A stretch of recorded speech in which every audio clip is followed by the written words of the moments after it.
garaagarummaa HTML fi CSS beektu namoonni baay'een walitti makanii isaan kana laalu garuu garaagarummaa isaanii rantala kan daqiiqaa 5 caalaa keessatti bal'inaan kan laallu ta'a jechuudha. HTML jechuun dhaaba manaa jechuu karaa biraatiin karaa gabaabaa dhaaba manaa yookaan immoo qaama keenya kana lafeewwan akka jiru kana jiraame qaamni keenya kun lafeewwan ijaarsi qaama keenyaa kun akka HTML jechuudha. Saniifuu websaayitiidhaaf HTML akka maalitti jechuudha akka dhaaba manaa yookaan immoo lafeewwan qaama keenya keessaa kanaa jechuudha. How about CSS? CSS jechuun immoo miidhagina jechuudha bareedina. Akkuma jenne egaa dhaaba manaa kana maragnee akkasumatti illee jechuudha bulukootaan kan ijaaru ta'es bulukootaan ijaarame akkasumatti garafamee jechuudha simintoodhaan kan tolfamee bareedu jechuudha qalamoota kalaroota garaagaraatiin kan bareedu akkas godhanii fi miidhagsanii saniifuu miidhagina mana keenyaa kan eegu maal jechuudha CSS jechuudha. HTML dhaaba mana keenyaa jechuudha.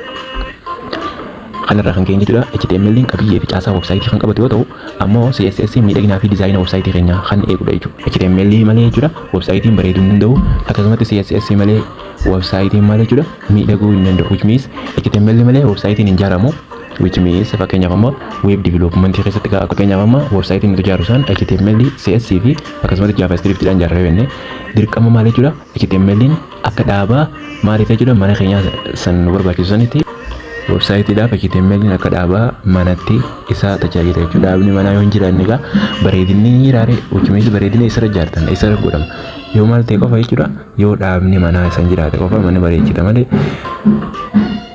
yoo dhaabni hin jiraanne jalqabuma irraa maal jechuudha mana bareechuun hin danda'amu jechuudha. Kanaafuu HTML akka dhaaba manaati CSS ammoo miidhagina mana keenyaa sana jechuu bareedina. Garuu JavaScript noo maali jettan JavaScript viidiyoo dhuftuun kan bal'inaan kan laalu ta'a jechuudha. Bu'aasaa inni websaayitii irratti maali ga'een inni qabu qayyoo bal'inaan kan laalu ta'a. Akkuma footoowwan kanarraa agartan kunoo gama kanaan HTML jechuudha kana fakkaata CSS koodiin isaatis kunoo kana fakkaata jechuudha. JavaScript yeroo dhuftu kan bal'inaan laalu ta'a akkasumatti illee waa'ee database illee kan bal'inaan laalu ta'a jechuudha. PHP kan database dhaati jira jechuudha. Sanis bal'inaan kan laalu ta'a frontiin fi backing qabdi akkuma beektan websaayitiin hanga ammaa maal irraa isaa jira jechuudha waa'ee frontiin jechuudha.